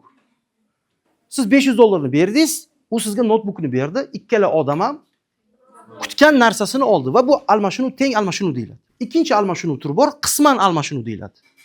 Ya'ni to'liq emas, nimadir kam bo'ladi almashinuvda. Masalan, kelishildi, что kompyuter hamda zaryadka beraman deb kelishdi $500 ga. Uyga olib ketdingiz kompyuterni, shuni ochsangiz zaryadkasi yo'q. Aldagan ekansiz. Kim tushunyapti nima haqida gap ketyapti? Bunday almashinuvni qisman almashinuv deymiz. Uchinchi almashinuv turi bor, kriminal almashinuv deyiladi. 500 ni oladi, notebook yo'q. Bo'ldi deydi, hozir uyingizga dostavka qilamiz deydi. Qarasangiz telefonni ham o'chirib qo'ygan, o'zi ham yo'q. Sizni aldagan bo'ladi. Bu eng yomon almashinuv turi bo'ladi. Bunaqa almashinuv yomon.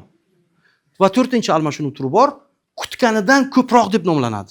Ya'ni, misol deylik, kelishgan paytingizda notebook bilan zaryadka kutgan bo'lsangiz agar, sizga podarka qilib, misol deylik, bitta mishka yoki aytaylik, chexol bilmayman yoki qandaydir bir sumkasini sovg'a qilib bergan bo'lishi mumkin.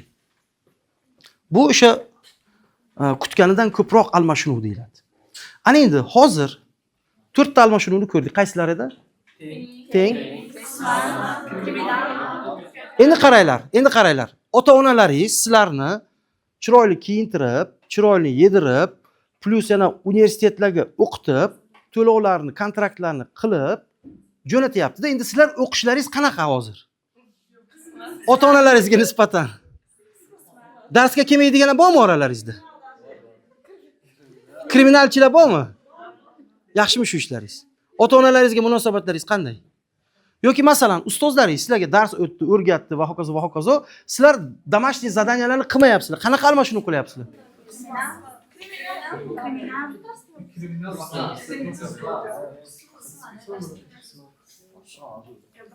Yaxshimi shu ishlaringiz? Diqqat qilamiz. Qachonki siz qisman yoki kriminal almashinuv qilsangiz, shuni bilingki, sizning ham hayotingizda kimlardir qisman va kriminal almashinuv qiladi. Chunki bu qonun balans shunaqa ishlaydi. Shunaqa bo'ladi. Xo'p, nima qilish kerak? Kutgandan ko'proq berishga harakat qilish kerak. Bu eng idealnisi bu. Kutgandan ko'proq.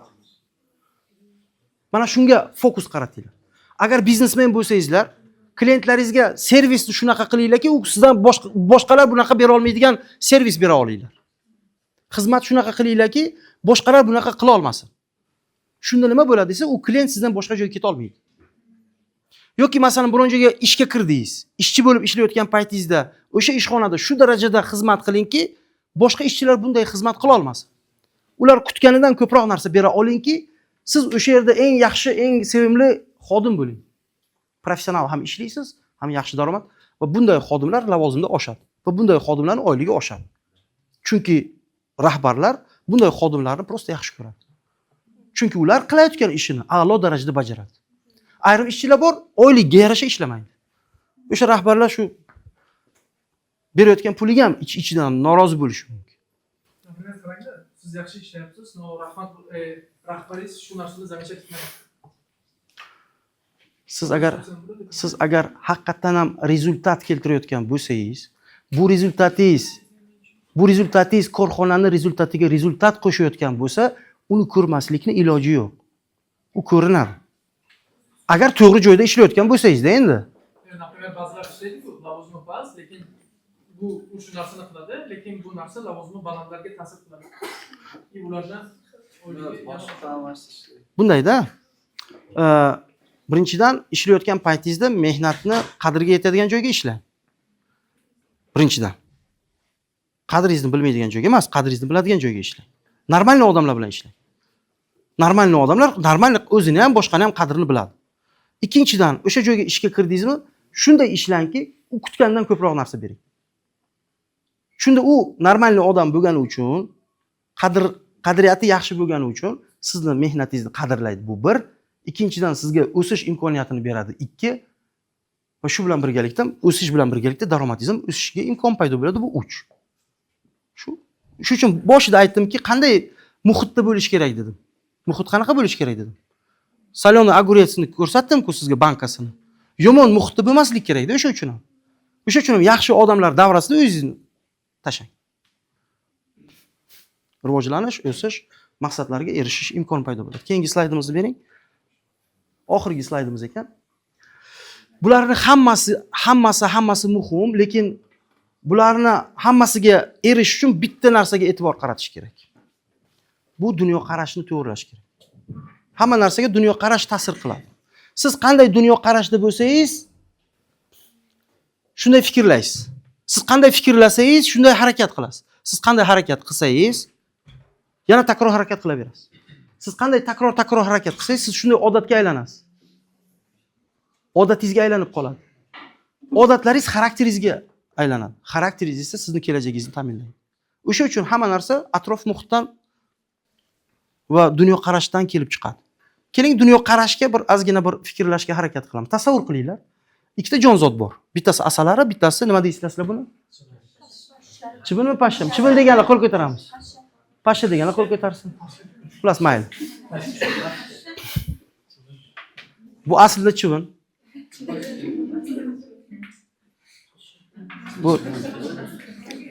Buni bilasizlarmi? Bu bo'yicha odatda mana biz respublikada ko'ramiz. Mana bu jonzotni Toshkentda pashsha deydi. Viloyatlarda buni chivin deydi. Aslida o'zi bu nima desa agar, aslida bu chivin, chunki men ham viloyatdanman. Lekin Toshkentda yashayman.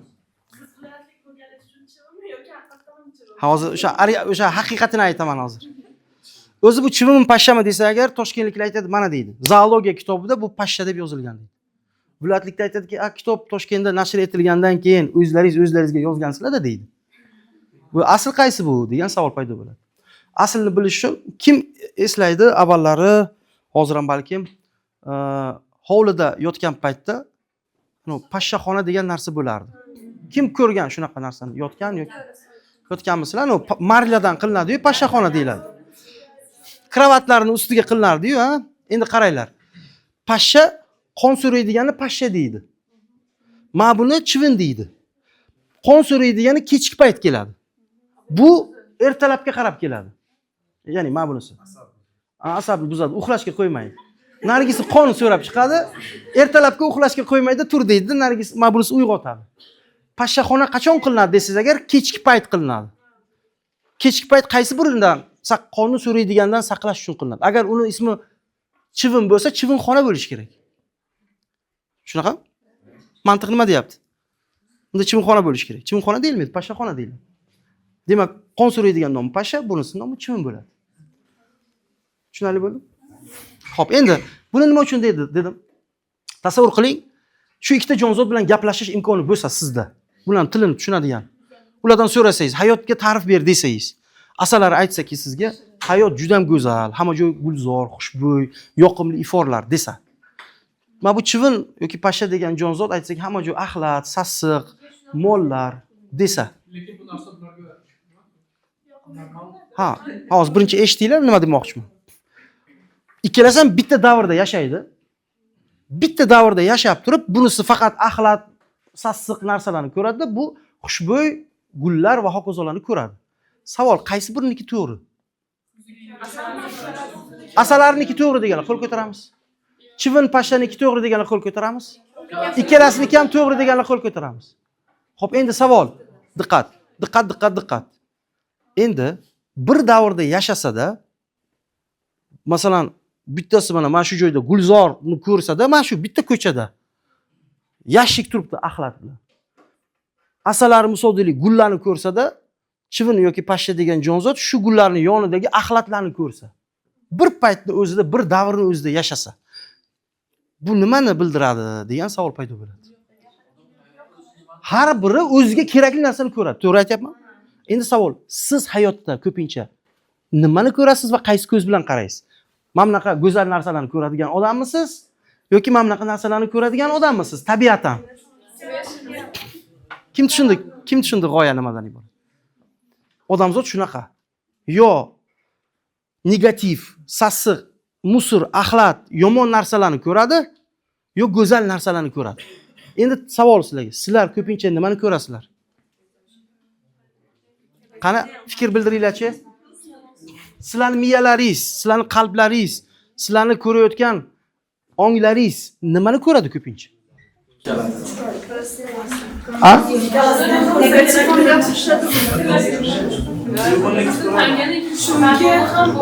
shu ikkalasidan har bir odam ko'radi. Chunki yaxshi narsani ko'rgandan keyin bitta narsani masalan boshlashdan oldin yaxshi tarafini ham, yomon tarafini ham o'ylab boshlaydi-ku.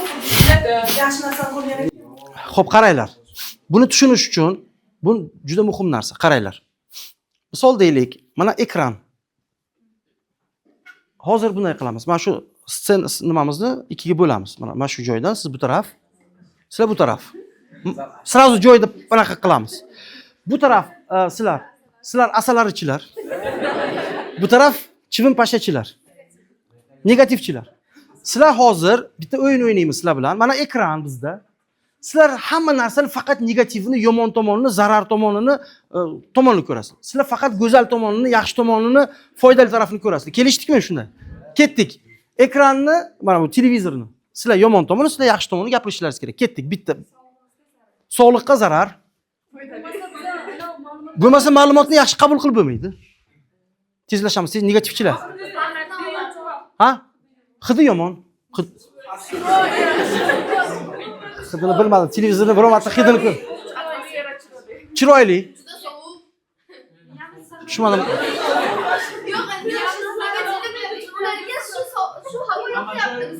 Yo'q, to'xtam, biz havo haqida gapirmayapmiz. Biz televizor haqida gapiryapmiz. Maylimi, hozir biz faqat prosta televizor haqida gaplashyapmiz. Televizor haqida gaplashamiz. Ketdik. Ha? Hamma joy borda. Televizordami? Ha? Kartina haqida gap ketmayapti. Prosta televizor haqida gap ketyapti. Mana televizor-ku bu, to'g'ri? Televizorda sizlar yomon tomoni, sizlar yaxshi tomoni. Bekorchi vaqtni oladi, o. Informatsiya beradi. Qimmat. Pul yaxshi bo'lsa qimmat bo'lsin. Yaxshi. Svetni ko'p yeydi. Всё, gap yo'q. Negativchilarning gapini olamiz, o'chiring. O'chiring.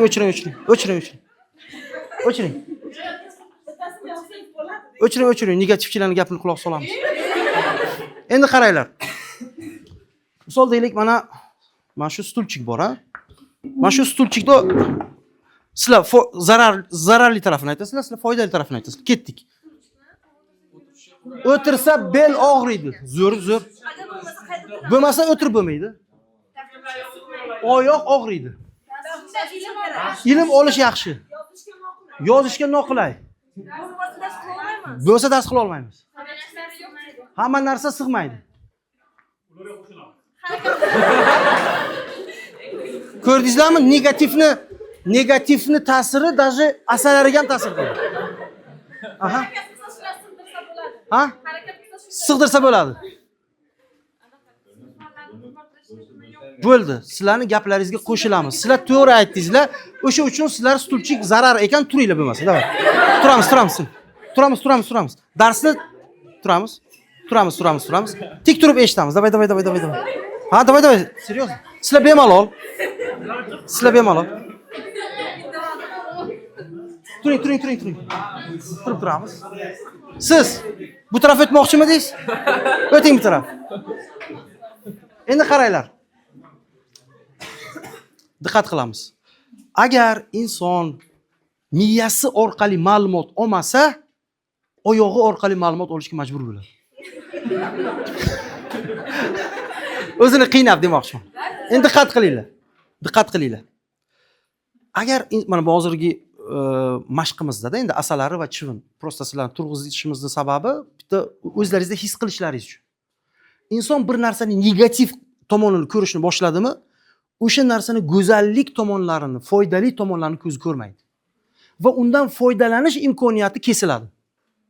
O'sha uchun agar inson bir narsani go'zal tomonini ko'rishni boshlasa, uni yaxshi, foydali, vigidni taraflarini ishlatish imkoni paydo bo'ladi. Kim meni tushundi, men nima demoqchiman? Bu juda muhim narsa. Hozir masalan Svetni yaxshi, hozir ikkala gap ham to'g'ri bo'ldi. Bundan olsangiz agar sizlarning ham aytganlaringiz to'g'ri, bularning ham aytgani to'g'ri. Keling, mana hozir Svet. Mana shu yerda chiroq yonilgan, ha? Yaxshi tomonni sizlar aytasizlar, yomonni sizlar aytasizlar. Ketdik. Yaxshi. Yorug'lik. Doriga stoyt. Bo'ldi, o'chiring, doriga. Bosvoring. Bo'ldi, yaxshimisizlar, kayfiyat yaxshimi? Tinchmisizlar?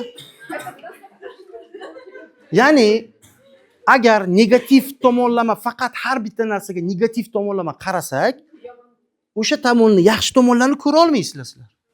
O'sha uchun hayotda qaysi dunyo qarash bilan qaramoqchiligingizni hozirdan определить qilib oling. Balkim endi bo'ladi, ayrim payt atrofingizdagi yomon odamlar bilan ko'p o'tirsangiz, ular negativchilar bo'lsa, har bitta narsaga negativ qaraydi, noto'g'ri qaraydi, yomon tomonlama qaraydigan bo'lsa, o'sha narsa sizga singib qolishi mumkin. O'sha uchun yaxshi odamlar davrasini tanlanglar. O'sha joyda ko'pincha bo'linglar. Yaxshi ustozlarni o'zlaringizga ustoz qilib olinglar. Ularning maslahatlarini olinglar va hayotlaringizga tatbiq qilinglar. Va dunyo qarashlaringizni pozitiv tarafga, yaxshi tarafga, go'zal narsalarni ko'rishga harakat qilinglar. Bir kuni bemalol o'tirsangizlar bo'ladi, bu prosta anaqa edi.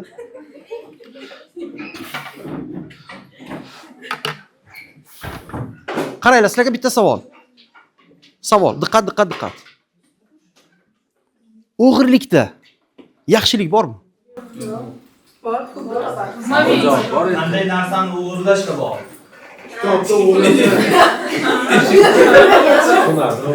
masalan, bilimni o'g'irlash ustozlar. Lekin nima desa, ikki tarafdan foydasi bor, ikki tarafdan O'g'irlash bo'lmaydi-ku. Xo'p. Qaranglar. Bir kuni Muso payg'ambar, Muso alayhisalom o'tib ketayotgan ekanlar qavmlari bilan, odamlari bilan. Bir o'lik bir hayvon bor ekan. Hamma funcha sasigan deb o'tib ketsa, Muso payg'ambar aytibdilarki, "Namuncha buni tishi oppoq chiroyli ekan-a?" degan ekanlar. Ya'ni kim nimani ko'rayotganiga qarang. Siz nimani ko'rayotganingizga qarang. Bu juda muhim narsa. Sizning fokusingiz go'zal narsadami yo xunuk narsadami? Bu juda muhim. Hozirdan nastroykalaringizni to'g'rilash kerak. To'g'rilab olinglar. Nimani ko'pincha ko'rmoqchisizlar? Masalan, o'zi o'g'rilikda yaxshilik bormi degan savol berdim. O'g'rilik odatda yomon narsa. Lekin o'g'rilik agar bo'lmaganida edi, qulflar yaratilmagan bo'lardi. Signalizatsiya sistemasi bo'lmasdi. Kamera nabludeniyalar bo'lmasdi. Rishotkalar temirdan bo'lmasdi. Shuncha bizneslar, shuncha odamlar ish bilan ta'minlanmagan bo'ladi. Ya'ni demoqchimanki, o'g'rilik o'zi yaxshi narsa emas, yomon narsa. Lekin o'sha narsada ham yaxshi narsani biz o'zimizga ko'ra olishimiz u boshqa narsa. Shu. Endi kelinglar, ozgina savollarga javob beramizda va sekin ketamiz. Marhamat.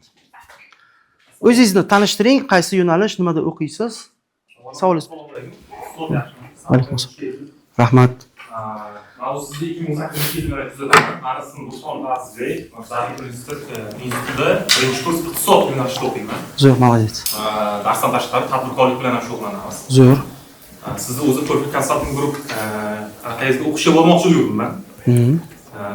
Savolim shundan iboratki, endi hozirgi ko'rib o'tgan mavzularimizdan tashqari savol bersam bo'ladimi? Shu bemalol beraman. Ko'rganimiz savol beraman deb yurgan. O'zi o'qishga borishdan maqsadim o'sha savolga javob topish. Zo'r. O'zi qarang, mana o'qishga kelaman degan aylanganda miyada. Niyat kuchini aytmoqchiman. Bu kela olmagan bo'lsa, mana bizni Alloh taolo olib keltirdi. Mana hozirgi niyat kuchini praktichески misoli sizlarga mana.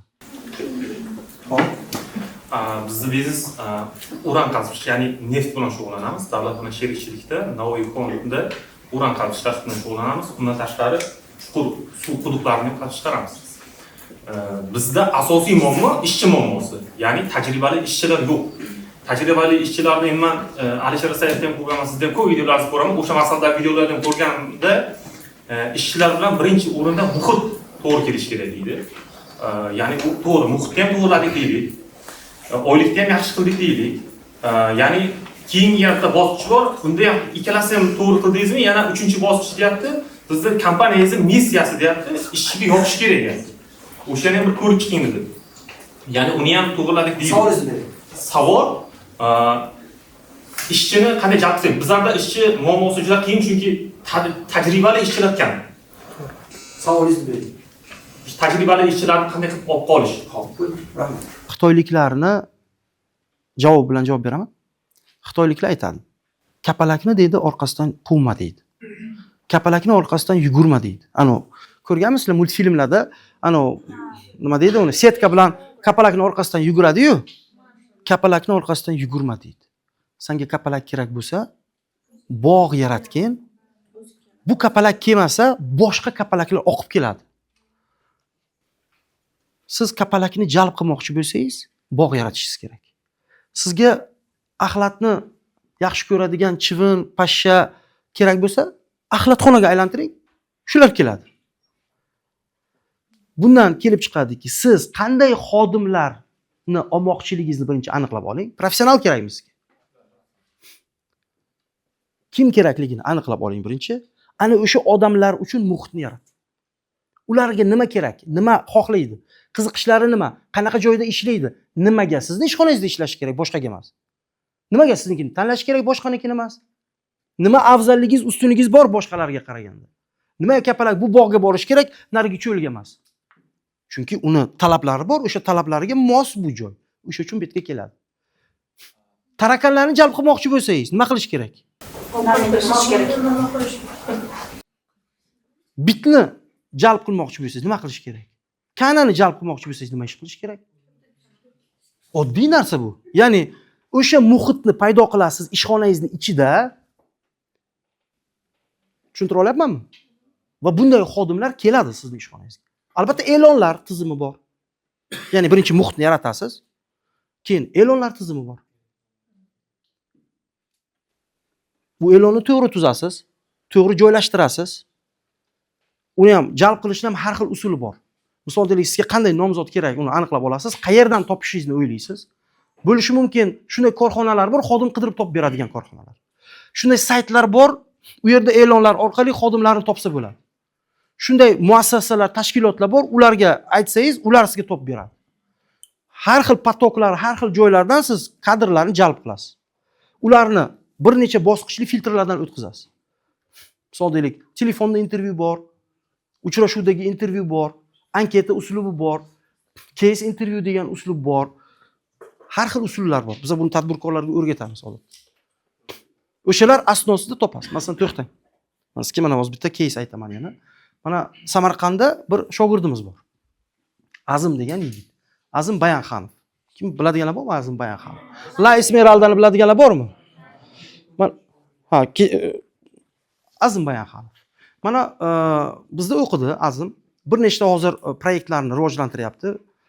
Sariq bola pitsani biladiganlar bormi? Azimlik rivojlantiryapti. Ochdi Samarqandda tochkasini. Shampurni biladiganlar bormi? Azim ochdi uni ham. La Esmeraldani bilasizlar. Lagan degan hozir oxirgi loyihasi ochilyapti. Men siz hozir odam yo'q, kadr yo'q deyotgan savolingizga men sizga bitta misol keltiraman. Azim nima qildi hozir? Samarqand oshini yaxshi ko'radigan va bunaqa markazlar juda ko'p. U endi yana bir konkurensiya bo'ladigan, yana bitta bir osh markazi ochilyapti. Shuncha osh bor. Yana bitta osh ochilyapti. Shu joyda Azim nima qildi? Povur kerak. Povur esa oson emas topish. Nima qildi? Oldida o'zini Instagramida biz Lagan osh markazini ochamiz deb turib, PR qilishni boshladi, PR kompaniyasini boshladi. Har xil ko'rsatishni boshladi, remontini ko'rsatishni boshladi, unisini ko'rsatish, bunisini ko'rsatishni boshladi va hokazo va hokazo. Va konkurs e'lon qildi. Eng zo'r oshpazlarni taklif qilamiz. Ya'ni priz $1,500.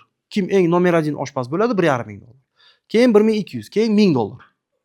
Bu uchun konkursda eng zo'r oshpaz bo'lib, oshini ta'mi eng zo'r bo'lishi kerak, qarochi. Konkurs e'lon qildi, bot yaratdi, hamma joyda shov-shuv qildi, blogerlar bilan, unisi bilan, bunisi bilan, hamma joydan oshpazlar bu osh markaziga qiziqish bildirishni boshladi. 350 ga yaqin oshpaz ro'yxatdan o'tdi.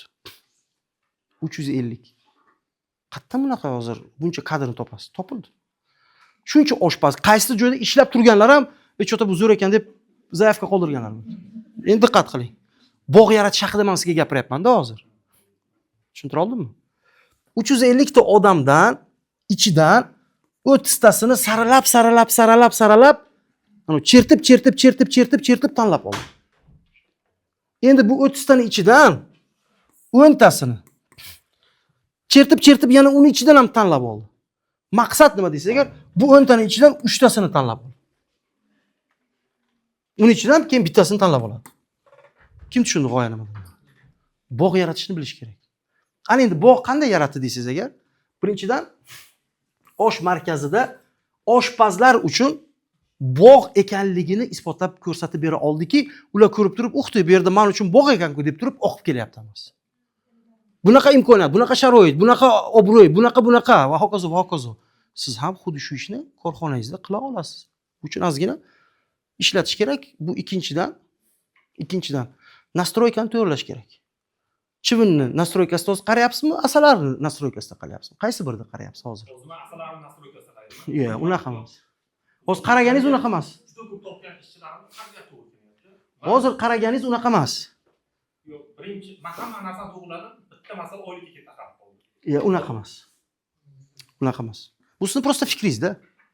Yo'q, men juda xursandman bilan chiqyapman. Ular menga faqat oylik dedi. Qarang, hamma aybdor men yaxshi degan narsa ishlamaydi-da. Siz hamma narsani idealni qilganingizda hamma noto'g'ri, siz to'g'risiz. Unaqa bo'lmaydi. Yo'q, men so'zim juda ko'p narsalarni e'lon qildim. E'loningiz balkim tufta e'londir. Balkim qarmoqni unitazga tashlagansiz, baliq tutmoqchisiz, unitazga tashladingiz. Ya'ni noto'g'ri joyga e'lon bergandirsiz. Bir ko'rib chiqdingizmi? Nechta odam ko'rdi shu e'loningizni? So'zim Telegramda 4 ta kanal bor, Instagramdagi kanallar bor. Hop. Kanallarga hammasiga Xo'p, e'loningizni prosta diktant yozgandirsiz. Qiziqtiradigan so'zlarni qo'shmagandirsiz. Copywritingdan savodingiz bilimingiz yo'qdir balki. Copywriting degan ilm bor. So'zlarni, tekstlarni shunaqa podbirat qilasizki, uni o'qigandan keyin knopkani bosgisi keladi. Ishchilarni tajribasi bo'lyapti, yo qadriyatli o'ylayapti. Kuchli ishchilar katta o'yin. Necha pul sarfladingiz kadrlarni topishga? Misol uchun Bo'ldi, aylanmasdan to'g'ri aytavering, necha pul sarfladingiz? $50 e'lon berib Telegram kanallarga, o'zining kanaliga Jami necha pul sarfladingiz odam topishga? $300 atrofida. Qancha muddatda? Telegram kanallar uchun Qancha muddatda? 1 oy muddat. Xo'p. Har oy shunaqa sarflaysiz? 1 oyda 2-3 marta e'lon tashlab berdim. Xo'p. Qaysi kanalda berdingiz? Telegramdagi Qaysi? Burovoychilar degan kanal bor. Ha?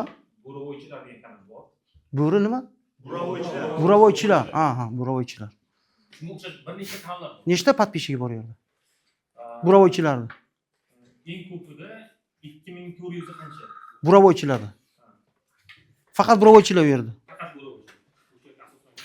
Hammasi bu yerda 10 to'ptadan ham bo'ladi, ya'ni qanaqadir. Men sizga hozir konkurs haqida aytdim-a?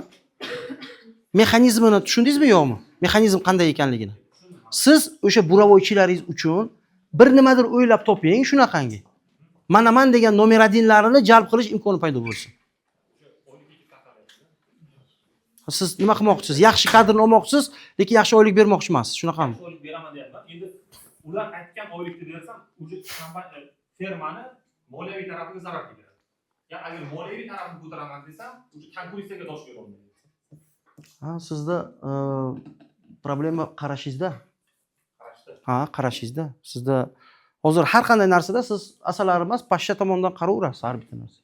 Nastroyka to'g'rilamasa shunaqa bo'laveradi. Siz как будто hamma narsani idealni qilgansizda, muammo ularda, muammo oylikni ko'p so'rashida, muammo normalniy kadr yo'qda. Kadr juda ozlik edi.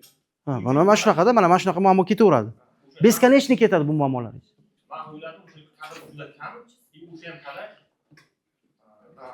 O'sha uchun narxlar ko'tarildi ishchilardan. U yerda oddiy bola ishlolmaydi. Bu yerda ish to'xtamaydi. 24 soat, yomg'irmi, qormi, faqat ish to'xtamaslik kerak. Normal. Ish bo'lgandan keyin ish bo'ladi. Ish og'irligi uchun, bizda ishimiz og'irda, eng og'ir ishlardan biri hisoblanadi. Boshqa ham bormi shunaqa korxonalar sizlarga o'xshagan? Bor. Xo'p. Ularning hammasi o'sha mo'min. Ishchi tajribasi. Siz hammasini o'rganib chiqdingiz, ha? Ha, juda ular bilan asosiy eng katta g'alamiyalari bilan tanishdim. Hammasida bir xil muammo. Hammasi bir xil. Xuddi sizdagi muammo ulardan bor. Ularning ish yetishmovchiligi, qanday ishchilar kelib ketishligi, ish to'xtab qolishligi ana shunaqa. Ular ham xuddi siz qilayotgan ishni qilyapti. To'g'ri shunaqa bo'ladi, bir xil bo'ladi muammo. Siz qilayotgan ishni qilayotganmisiz? Ishlagandan keyin o'zini qilgan mehnatiga yarasha haqni talab qiladi. Albatta. Berolmagandan keyin ishchi xohishi ishlagisi kelmaydi. O'zi baribir xohlaysizmi yo'qmi masala borib Yaxshi. Marhamat, yana nima savollar? Bormi yana savollar? Bitta ikkita savollar beringlar. Marhamat. Albatta. Masalan, mana sherigim bor. Premium mahsulotda zakaz qilganmiz Xitoydan. Xitoydan zakaz qildik. Byudjetimiz 100 million plyus minus. 2 kishi sherikchilikda qilyapmiz. Hop, biz zakaz qilgan mahsulotni, hop, korobka, premium darajadagi korobkasi, paketlari, hamma narsasi bor. Biz ishonamiz, u Ramazonda ham sotiladi, 8-martda ham sotiladi. Lekin keyinchalik yana keladigan mijozlar oqimi bo'yicha bizda sal o'ylanish bo'lyapti-da. Mana shu bo'yicha birinchi boshlagan biznes brendda endi bizanki ham brend qilib boshlayapmiz. O'zi nima sotyapsiz o'zi? Premium to'plam. To'plamingiz hamma narsasi bor. nimaga mo'ljallangan to'plam? Sovg'ali to'plam. Masalan, dekoratsiyalar, masalan, premium tasbehlar, mushkambarlar premium. Xo'p. Ichida bor. Biz uni bayram vaqtlari sotishimizga ishonyapmiz. Nimaga faqat bayram? O'shada keyinchalik mijozlar oqimi kelish uchun nima qilishimiz mumkin? Maslahatingiz kerak. Birinchidan, Mustahkamlash uchun. Shu savolga qo'shimcha qilsam maylimi? Sotuvni oshirish uchun nima qilish kerak? Shunday savol, keyin yana sotuvni oshirish uchun nima qilish kerak? Va doimiy bo'lishi uchun mijozlar oqimi. birinchi qiladigan narsangiz, birinchi o'zi klientingiz kimligini aniqlab olish kerak. Klient kim? Nima xohlaydi? Nima muammolari bor? Nima qo'rquvlari bor? Nima ikkilanishlari bor? Qaror qabul qilishiga nima ta'sir qiladi? Nima sababdan sotib oladi va nima sababdan sotib olmasligi mumkin? Birinchi mijozni o'rganib chiqish kerak. Bu birinchi qiladigan narsangiz. Misol deylik, siz shu sovg'angizni hayitda yoki aytaylik 8-martda deyish bilan birgalikda balkim tug'ilgan kunlarda balkim berish mumkin. Ya'ni klientni o'sha uchun ham o'rganib chiqish kerakki, bu bunaqangizni, produktingizni, premium produktingizni qaysi holatlarda sotib olish ehtimoli bor. Tushundingiz? Bu bir. Ikkinchidan qiladigan narsangiz, xuddi shu qilayotgan narsangizni biron kishi qilyaptimi o'zi yoki yo'qmi? Konkurentlar bormi yoki yo'qmi? Qilayotgan bo'lsa, ular qandaydir qilyapti-ku. Ularni o'rganish kerakki, ular qanday qilyapti? Siz novichoksiz. Ular anchadan beri xato qilib, problema qilib, nimadirlar qilgan. Va ularni o'rganish kerak bo'ladi. Misol deylik, Instagramiga kiring, joyiga boring, gaplashib ko'ring, yozishib ko'ring, bitta ikkita nimalarni sotib olib ko'ring yoki zakaz qilib ko'ring yoki отказ qiling. Ish jarayoni keyin qaysi holatlarda olish mumkinligini surishtirib chiqing. Tushuntira oldimmi? Konkurentlarni o'rganing. Ya'ni raqobatchilarni.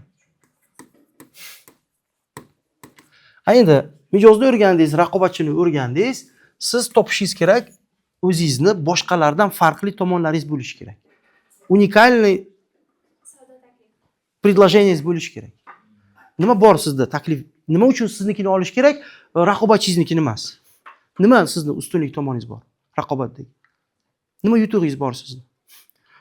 Narxdami bu, sifatdami bu, assortimentdami bu, dastavkadami bu, qo'shimcha qiymatdami bu, nimada? Keyin shu mijozlaringiz, mana shu mijozlaringiz o'zi qayerlarda bo'ladi bular? Qayerlarda ko'pincha bo'ladi? Instagramda bo'ladi. Instagramda bo'lishingiz kerak. Telegramda bo'ladimi? Telegramda bo'lish kerak. Universitetda bo'ladimi? Universitetda bo'lish kerak. Ya'ni ularni qayerda bo'lsa, o'sha joylarda sizni e'lonlaringiz, sizni jalb qiladigan instrumentlaringiz bo'lishi kerak bo'ladi. Чтобы sizga murojaat qilsinda, siz bu murojaatlarni обработка qilib turib sotishingiz uchun. Keyin albatta kimdir ishxonangizda yoki o'zingiz yoki kimdir doimiy tarzda mijozlarning murojaatlariga javob beradigan odam bo'lishi kerak. Bu Instagramda direktga yozganlarga, kommentariy yozganlarga, telefon qilganlarga javob berishni birinchi o'rganib olish kerak. Suhbatlashishning o'zining tartibi bor. Trubkani ko'tarishdan boshlab, trubkani qo'yishgacha bo'lgan har bitta bosqichma-bosqich gaplashishni bilish kerak. Spravочникka o'xshab gapirish kerak emas, haqiqiy sotuvchi bilan sotuvchi sifatida gaplashish kerak.